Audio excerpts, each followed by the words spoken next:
Hi everyone, William here with the Grand Duke Dmitri 1917 diary entry, and this is, in our time, this is Saturday the 8th of November, and so you may be a little surprised because I did a video yesterday on the 7th of November, and I wasn't going to do two in a row anymore on two successive days, but apparently, Saturday is a good day to post a video on YouTube, and also this is part two of, for size reasons, I had to break this section, this particular diary section in two, but it's one continuous topic, so I thought it would be better to tackle that now instead of waiting for Monday and having that gap of several days between those two parts that flow together.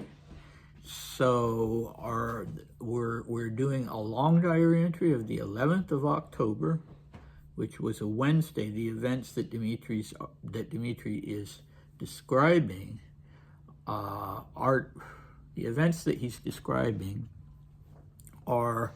well, they occurred on the 5th and the 6th of November, so now he's looking back on those. And the topic is this huge loss that he suffered playing Baccarat at the Club Imperial. And it was not only the financial aspect of that, but the shame and the embarrassment that he felt over that, and also the disgust with himself. And I didn't really emphasize that yesterday, but I find this statement particularly characteristic that he wrote. It's impossible to describe the moral hangover because I thought I had enough strength of will to stand up when necessary. So that, I bring that up because it will be an ongoing issue, as you'll see, that Dmitri was having this crisis of doubt about his own strength of will. And I don't know if the Rasputin assassination had anything to do with that or anything else, but certainly in this instance, that is really a source of shame for him. And it's interesting, isn't it, that he never really expresses shame or embarrassment after say, making out with his host's wife, with Lucia Marling. He doesn't sort of express any kind of disappointment in himself from a moral standpoint. But when it comes to other things, absolutely, and this is one of them. So it's kind of interesting that sex isn't related to shame, but other things are, like gambling losses. All right, so his debt ended up being 800 to Mons. Well, I'm a little unclear on that because he said he lost 2,500. So did he win enough to get it up to 800 or to get it down to 800, or did he owe part of it to other people because he paid, the person he couldn't pay was Staroselsky, this officer from the Persian Cossack division, and that's the one to whom Dmitri owed this 800 to Mons. It was a tremendous amount of money.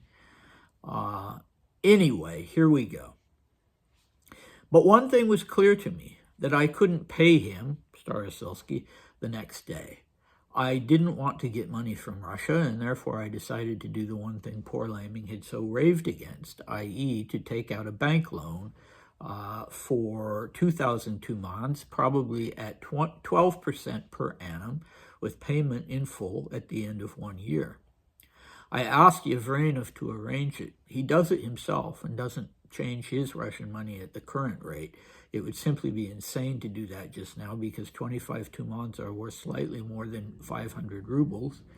He personally agreed, blank, in the hope that the ruble exchange rate will go up a little, which is extremely likely. I asked Yevrenov to arrange a loan for me on the same basis if possible. Naturally, the thought of taking out a loan is horrible for me, but what else can I do? If you like sliding downhill, you've got to pull your sled up to the top. And then, of course, there's always a possibility of winning a little against the negative sum, and then I could pay the debt off as soon as possible. But getting the money is crucial because I need to pay Staroselsky, whom I'm now simply avoiding running into in the street.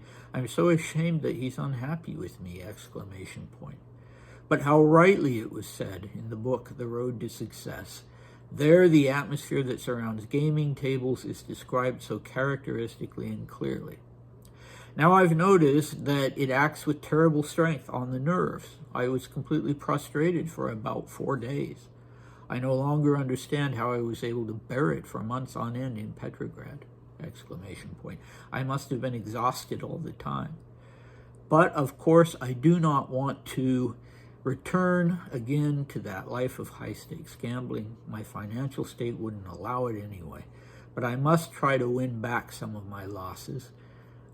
But it must be done carefully, expelling the thought of my debt from my head, and just start over somehow, and in that way win my money back.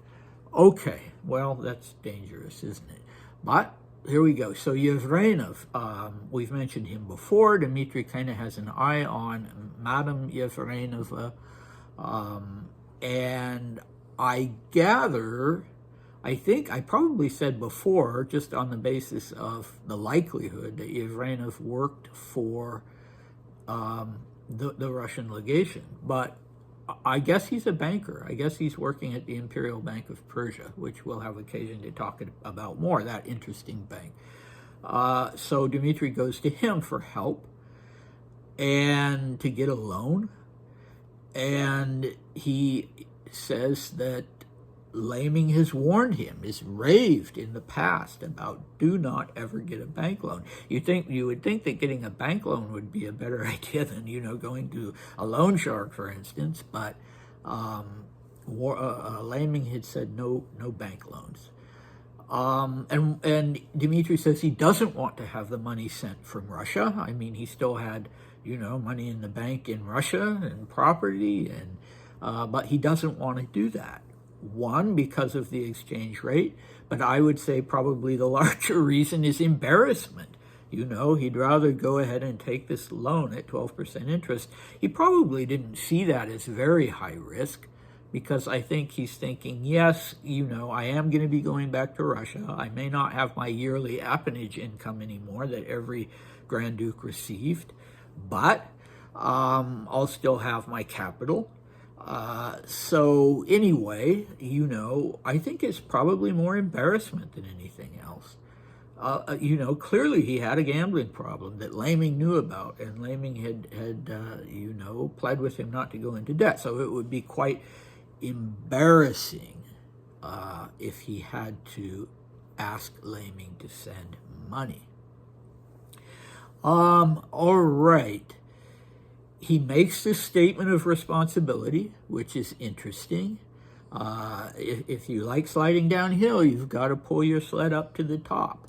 So the thought of taking out a loan is horrible for me, but, you have to be, there are consequences for your actions, and you have to do what you have to do. And I see that was clearly something from the 1906-1907 diary entries that Dmitri's caregivers tried hard to inculcate into him as a boy, that idea of responsibility. And I'm not sure, I've never read the diaries of a member of any of the big aristocratic families. I've read Felix Yusupov's memoirs, but it seems to me that probably within the imperial family, there was more emphasis placed on responsibility in bringing up children than there was maybe in the big aristocratic families. Certainly, reading Yves Lenoir about the aristocracy in England, you get the impression that there was more in a royal household. There would have been more emphasis on duty and responsibility. There goes my dog. I was hoping he wouldn't do that, but he's been doing it all day. Okay, anyway, I don't know. It depended from household to household, but certainly in Ella's household, in Sergei and Ella's household, Dmitri was taught that if you mess up, you have to then face the consequences. All right. it's interesting here again that he is expressing this shame in relation to Staroselsky, not only because of the debt of honor that you owe to a fellow officer, but just even at a personal level. He writes, "I'm so ashamed that he's unhappy with me!" Exclamation point. So, that's interesting. Again, you don't have this sort of Grand Ducal arrogance. You have the same kind of statements that Dmitri made as an adolescent in 1906, 1904, about feeling like people look at him with a degree of judgment and are unhappy with him, and that matters to him. He doesn't just, shrug his shoulders and say, tant pis. Okay, so we find out that he went on sometimes months-long gambling sprees in Petrograd and apparently didn't go into debt. He played for high stakes. We see that from Petrograd. But, looking back at what we know about the way other members of the imperial family looked at Dmitri in Imperial Russia, reading between the lines, for instance, with the breaking off of the alleged engagement between Dmitri and Olga in 1912. Well, if it was clear to everybody that he was going on gambling sprees and losing tons of money, then of course he wouldn't make the ideal marriage candidate for your young, innocent daughter. That's not likely to make for a happy household, or a solvent one. So, yeah, that's interesting. Finally, he talks about the road to success. And that was this book about New Thought, it was called. Then nowadays it would be called Positive Thinking, The Power of Positive Thinking. And you're going to see this throughout his diaries, not only in 1917. This idea that the way to turn things around for yourself, according to these self-help books, is to banish all negative thoughts and only allow yourself to think positive thoughts. And so that's why he's saying when he goes back to try and win back some of his losses, it must be done carefully, expelling the thought of debt from my head, because the idea is if he's gambling and thinking of debt, everything's going to go badly. Whereas if he's only thinking positive thoughts with this sort of mantra of I'm a winner, I'm winning, then he will win. Okay, so good luck with that, right? And then he talks about this 4-day prostration. So what does he mean by prostration? So that would have been the 6th, the 7th, the 8th, and the 9th. He's writing this on the 11th. Well, we'll find out when we're doing the day-by-day diary entries what that prostration meant. Depression, I would guess, maybe some psychosomatic symptoms. He talks about fatigue. And, there have been other times, most notably after the retreat from East Prussia in 1914, and then Dmitri ended up in a state of prostration, and they sent him to Usovo to recover. And so he usually then would have these kind of psychosomatic symptoms where he felt weak and exhausted. And, yeah, I guess reading a little bit about compulsive gambling, that you would have that after the high of being overnight at the gaming table until 10 in the morning. So obviously you'd be tired, but after the high, you would have a kind of crash, and that makes sense. Okay, so what do we have next time? Well, we're going to change the topic entirely and talk about what's going on in Russia with respect to the military, specifically to the state of the army and to where Russia and particularly Petrograd stood in relation to a threat of a German invasion.